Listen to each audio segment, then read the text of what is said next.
भगवान प्रेम के भूखे हैं, भगवान भाव के प्यासे हैं। तो आइए एक ऐसी ही प्यारी सी कथा बताते हैं आपको, प्रेम की हिचकी, वृंदावन के बिहारी जी की कथा। यह कथा वृंदावन की पावन भूमि से जुड़ी है।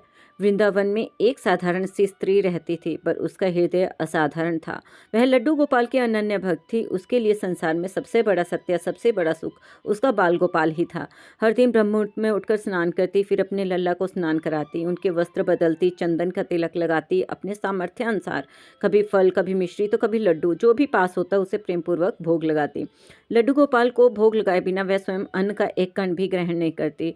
शाम को आरती, भोग और दिन रात मन में बस एक ही नाम, कान्हा कान्हा। उसके जीवन में ऐसा कोई क्षण नहीं था जब वह अपने गोपाल को याद न करती हो। एक दिन सुबह से उसे तेज हिचकी आने लगी। हिचकी रुकने का नाम नहीं ले रही थी, व्याकुल हो उठी। उसी समय उसकी बेटी अचानक उससे मिलने आ गई।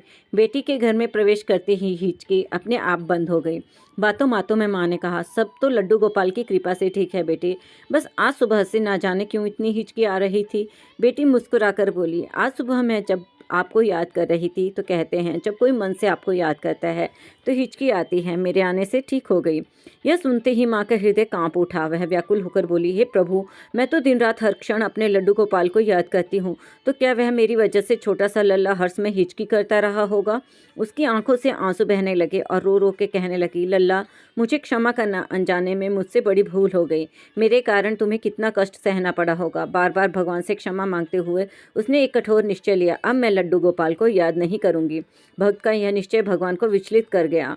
दिन बीतने लगे। अब वह स्त्री सेवा करती पर हृदय से स्मरण नहीं करती। धीरे धीरे वह उदास, दुर्बल और बीमार रहने लगी। एक रात वह सो रही थी, तभी उसे लगा जैसे उसके पैरों के पास कोई खड़ा है और मधुर स्वर में बोला, मैया तुमने मुझे याद करना क्यों छोड़ दिया।